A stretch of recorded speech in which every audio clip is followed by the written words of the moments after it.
जय हिंद साथियों, कैसे हैं आप सब। दोस्तों मैं उम्मीद करता हूं आप सब अच्छे होंगे। दोस्तों आज हम लेके आए हैं मिश्रण का पार्ट सेकंड। तो दोस्तों शुरू करते हैं आज की वीडियो। सबसे पहला सवाल है 30 लीटर नमक के घोल में 5% क्या है, नमक है। इस घोल के में कितने लीटर पानी और मिलाया जाना चाहिए ताकि जो नमक की मात्रा है वो 3% हो जाए, खाली केवल 3% हो जानी चाहिए। तो सबसे पहले क्या करेंगे, सबसे पहले हम निकालेंगे कि भाई 30 लीटर जो इनिशियल स्टेज थी उसमें नमक की कितनी मात्रा थी। 30 लीटर में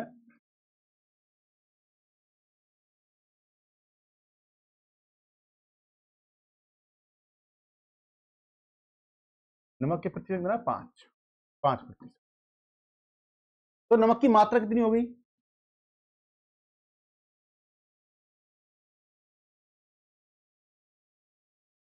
30 गुणा 5/100, क्योंकि 5% है। ठीक है, इस टाइप से प्रतिशत से इसकी जो टोटल मात्रा है उसको निकाल लेंगे।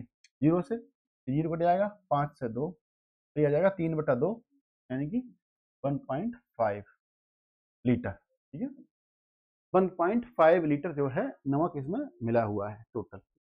अब उसने पूछा है कि इस घोल में कितने लीटर पानी और मिलाया जाए। तो मान लेते हैं भाई, माना x लीटर, माना x लीटर पानी मिलाना है। ठीक है, क्या कर लेंगे, 30, क्योंकि 30 लीटर तो हमारा इनिशियल घोल है, 30 प्लस x। उसने बोला 3%, कितने हो जाए, 3% हो जाए। तो इसका क्या लेंगे, 3% अपॉन 100 बराबर क्या हो जाएगा, 1 पॉइंट, क्योंकि 1.5 क्या है हमारी इनिशियल मात्रा है इसमें। अब दोस्तों इसको हम सिंपल कर लेते हैं, इसकी अंदर कर दो तो कितना हो जाएगा, 90 प्लस 3x, और इस 100 क्या होगा, यहां चला जाएगा तो कितना हो जाएगा, 150। ठीक है, अब ये देखो 3x बराबर क्या हो जाएगा, 150 माइनस 9, तो 3x बराबर क्या हो जाएगा, 3x बराबर 60।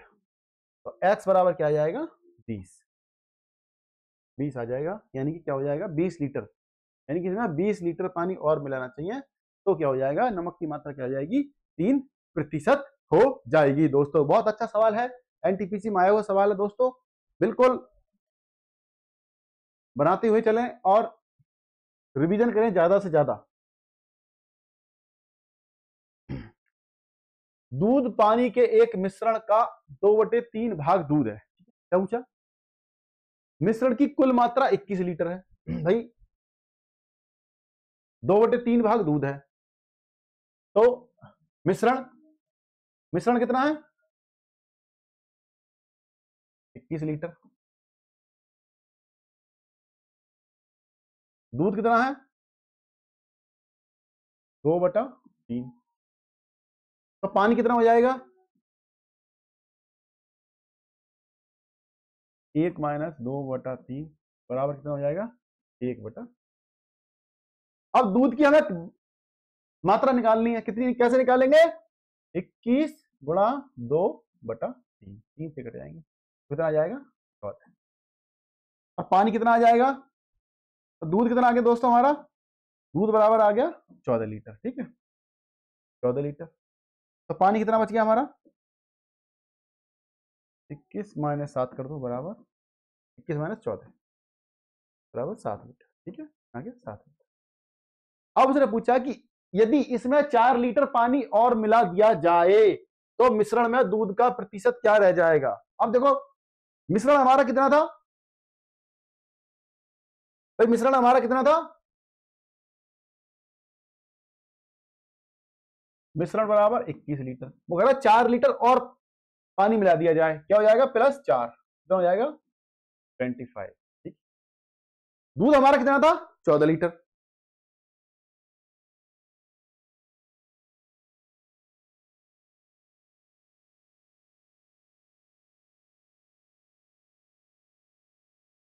कितना था, दूध था हमारा 14 लीटर। अब क्या पूछा उसने, तो मिश्रण में दूध का प्रतिशत निकालना है भाई साहब, कितना प्रतिशत रह जाएगा, तो प्रतिशत निकालना है, दूध प्रतिशत बराबर क्या हो जाएगा, 14 गुणा 100 अपॉन, क्योंकि टोटल कितना है 25 लीटर, 25 यहाँ जाएगा, 25 चौका 100, 14 चौका 56, हो जाएगा 56। ये हमारा आंसर आ जाएगा दोस्तों प्रतिशत, यानी कि ऑप्शन बी जो है हमारा बिल्कुल सही आंसर होगा दोस्तों। सवाल थोड़ा टेढ़ा है लेकिन बहुत आसान है, सिंपल है, बस जरूरत है दोस्तों प्रैक्टिस करने की। जितनी ज़्यादा आप बनाओगे मैथ के सवालों को उतनी अच्छा आपका कैलकुलेशन और जो आपकी स्पीड है वो बढ़ती जाएगी। अब नेक्स्ट सवाल देखते हैं दोस्तों।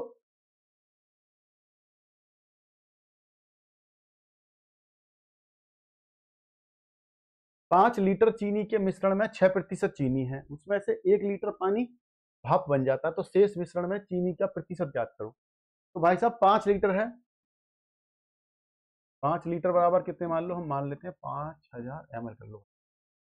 5000 1 लीटर में कितने होते हैं, 1 लीटर बराबर 1000 ml होते हैं, 5 लीटर बराबर 5000 ml हो गया, ठीक है। अब कह रहा है कि 5000 में 6 लीटर है चीनी, तो चीनी की प्रतिशत कितनी है, चीनी बराबर 6%, चीनी 6% है। अब चीनी की मात्रा निकालनी है हमें, कितनी है, चीनी की मात्रा निकाल लेते कितनी है ये कैसे निकालेंगे,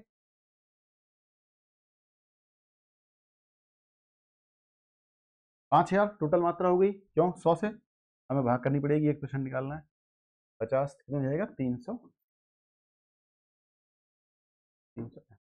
यानी कि जो चीनी की मात्रा है वो क्या है 300 ml, ml है इसमें, 300 मिलीलीटर इसमें चीनी की मात्रा है। अब हमें क्या करना है, शेष मिश्रण में, क्योंकि 1 लीटर पानी उड़ गया, भाप बन के उड़ गया, तो शेष मिश्रण क्या बचा, शेष मिश्रण बराबर 5 - 1 बराबर 4 लीटर, कितना बचा 4 लीटर बचा। अब क्या करना है कि 4 लीटर में जो चीनी की जो मात्रा है हमें उसका परसेंटेज निकालना है कि भाई ये कितनी परसेंटेज होगी। दोस्तों आपका सवाल निकल के बाहर आ जाएगा, तो कर लेते हैं 300 गुणा 100 अपॉन 4 है, 2 जीरो से 2 जीरो कट जाएंगे, इस जीरो से ये जीरो कट गया, इसे ये कट जाएंगे, कितना आ जाएगा 7.5 आंसर आ जाएगा। ऑप्शन बी जो है हमारा बिल्कुल सही आंसर होगा दोस्तों। अब देखते हैं नेक्स्ट सवाल।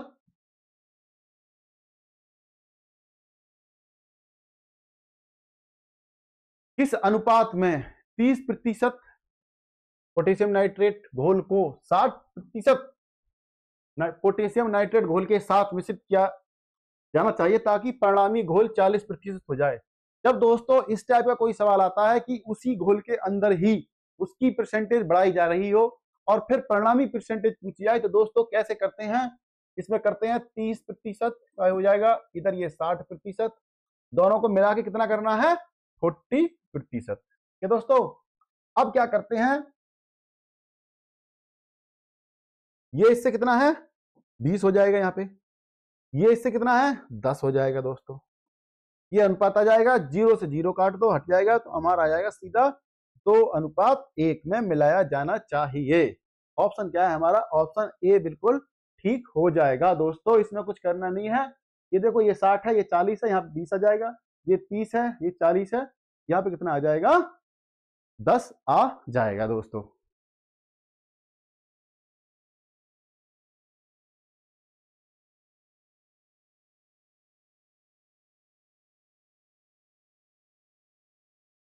सोने और चांदी को 8:12 के अनुपात में एक साथ पिघलाया जाता है, ठीक है। यदि 30 किलोग्राम सोने का उपयोग किया गया तो पिघले हुए मिश्रण का वजन ज्ञात कीजिए। अब ये दोस्तों ये देखो कि सोना और चांदी का अनुपात क्या है 8, सोना अनुपात चांदी, भाई साहब क्या है 8। तो अब ये देखो कि जो सोना है, सोने का हमारा क्या है 8 है, सोना 8 दिया है, तो इसकी वैल्यू क्या है 30 केजी, ठीक है 30 केजी।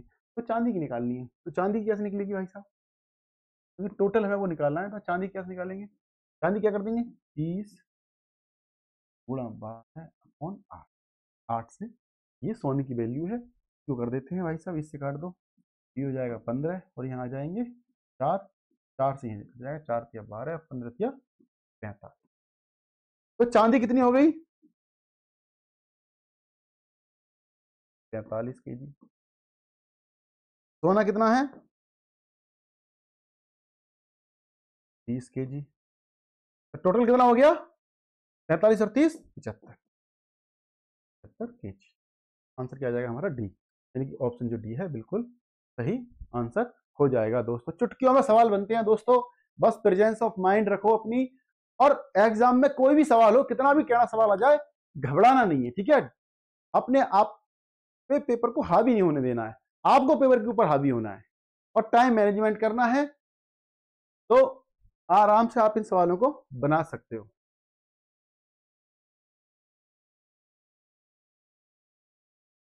दो प्रकार के चावल जिनका मूल्य 38 रुपए प्रति किलोग्राम और 42 रुपए प्रति किलोग्राम है, समान मात्रा में मिलाए जाते हैं और 45 रुपए प्रति किलोग्राम के भाव पर बेचे जाते हैं, तो लाभ प्रतिशत बताइए दोस्तों। बड़ा अच्छा सवाल है, एनटीपीसी 2019 में आया हुआ, जेई में आया हुआ सवाल है। देखो कैसे बनाते हैं भाई। 1 kg चावल कितना है? 38 का, ठीक है। और दूसरा 1 kg जो फर्स्ट वाला है वो तो है 1 kg का 38 रुपए। तो दूसरा चावल है उसका 1 kg का क्या मूल्य है? 1 kg चावल का मूल्य क्या है? 42। तो 2 kg चावल का मूल्य क्या हो गया? 2 kg चावल का मूल्य कितना हो गया? इन दोनों को जोड़ दो, कितना हो जाएगा? 80। अब अगर है कि 45 रुपया किलोग्राम के भाव से बेचे, तो जो विक्रय मूल्य वो क्या हो जाएगा? विक्रय मूल्य क्या हो जाएगा? 45 गुणा 2, क्योंकि 2 किलो यानी कि 90। तो लाभ क्या हो गया उसको? लाभ बराबर विक्रय मूल्य माइनस क्रय मूल्य, क्या हो जाएगा? 90 माइनस 80 बराबर कितना? यानी कि 10। क्या हो रहा है उसको? प्रॉफिट हो रहा है 10 रुपए का, 10 रुपए का प्रॉफिट होता है। तो लाभ प्रतिशत बराबर क्या हो जाएगा? लाभ प्रतिशत बराबर कितना प्रॉफिट हो रहा है? 10 रुपए का हो रहा है। कितने पे हो रहा है? 80 रुपए पे। जीरो से जीरो कट जाएगा, ठीक है। और देखो जी 4 2 से काट लो, यहाँ पे आ जाएगा 5, फिर 5 और क्या आ जाएगा? 25 बटा, यानी कि 12.5, ठीक है। यानी कि ऑप्शन क्या है? ऑप्शन जो बी है हमारा बिल्कुल सही आंसर होगा दोस्तों। तो दोस्तों आज की वीडियो में बस इतना ही। दोस्तों अगर आपको हमारी वीडियो पसंद आ रही है और आपको लगता है कि वीडियो आपके कुछ काम की है, तो दोस्तों इस वीडियो को अपने दोस्तों के साथ जरूर शेयर करें और हमारे चैनल को सब्सक्राइब करें। जय हिंद।